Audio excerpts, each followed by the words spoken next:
meublé, parce qu'en fait, tout ça, ça vient entre le moment où on a signé et le moment où on va, où il y aura la remise des clés. C'est-à-dire que toute cette réflexion-là se fait alors qu'on n'a pas encore vu l'appartement en vrai. On a les plans, c'est vrai, mais on n'a pas encore vu l'appartement en vrai. Donc après, on se demande, ben, comment faire pour mettre en location? Quelles sont les stratégies? Quels outils utiliser, etc. Est-ce que ça va se louer? Est-ce que ça va se louer 20 jours par mois, 25 jours par mois, 30 jours par mois, etc. Et c'était vraiment une appréhension, une peur, parce qu'en fait, euh, chaque investisseur est confronté à une peur, à des peurs.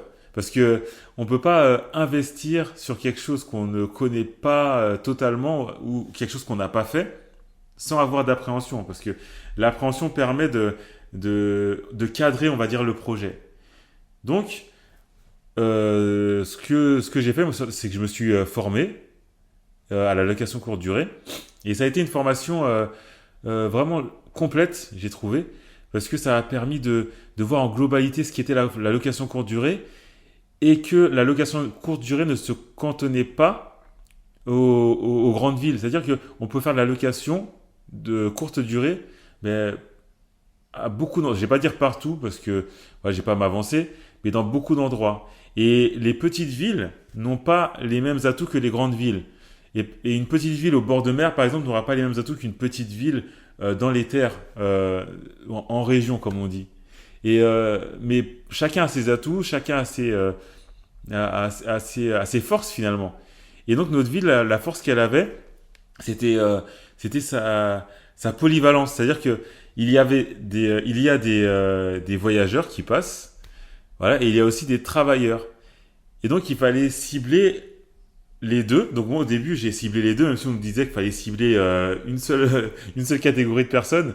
Mais là sur le coup j'ai pas écouté parce que je me suis dit je vais essayer d'avoir le plus grand nombre de personnes. Et finalement on a ciblé les voyageurs. Je dis on parce que ma femme Rosine a beaucoup aidé le projet. Et aussi la déco, elle a fait entièrement, elle a euh, on va pas dire dessiner, mais imaginer la décoration assez soft et, euh, et en même temps avec des touches de couleurs, certains accessoires qui ont permis en fait de nous démarquer de la concurrence finalement. Et ça a été quand même une expérience assez enrichissante et ça fait en sorte de nous pousser dans nos retranchements et de nous faire sortir de notre zone de confort, ce qu'on aime bien dire dans l'immobilier ou dans l'entrepreneuriat, sortir de notre zone de confort. Et cette zone de confort, en fait, c'était finalement d'investir dans l'immobilier, mais de façon passive. Et là, c'était de façon active, de façon active. Donc, comment faire pour gérer les voyageurs? Comment faire pour gérer l'entrée?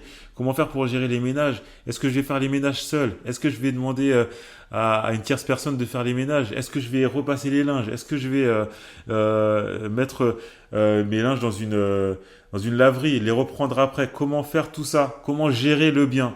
Et c'est tout ça en fait qu'on a appris durant ces 2 années où on a géré cet appartement. Et c'est vraiment une période très enrichissante de notre vie entre guillemets d'investisseur dans l'immobilier parce que finalement on est devenu investisseur d'un coup et en même temps entrepreneur parce que c'est vraiment les deux que la location courte durée lie finalement parce que c'est pas passif du tout dans notre cas en tout cas et, euh, et donc il faut avoir l'état d'esprit d'un entrepreneur pour pouvoir investir de cette façon-là. Et il faut savoir que il va falloir quand même avoir un œil dessus beaucoup plus que si on investit en location meublée par exemple ou en location classique dans un appartement où on va mettre une personne et cette personne-là va rester peut-être 1 an, 2 ans, 3 ans, 4 ans, 5 ans.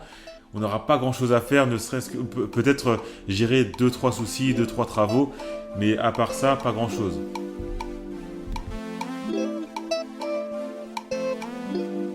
Merci beaucoup d'avoir suivi ce podcast jusqu'au bout. Après, c'est vrai qu'il n'était pas très long, mais j'aurais pu continuer.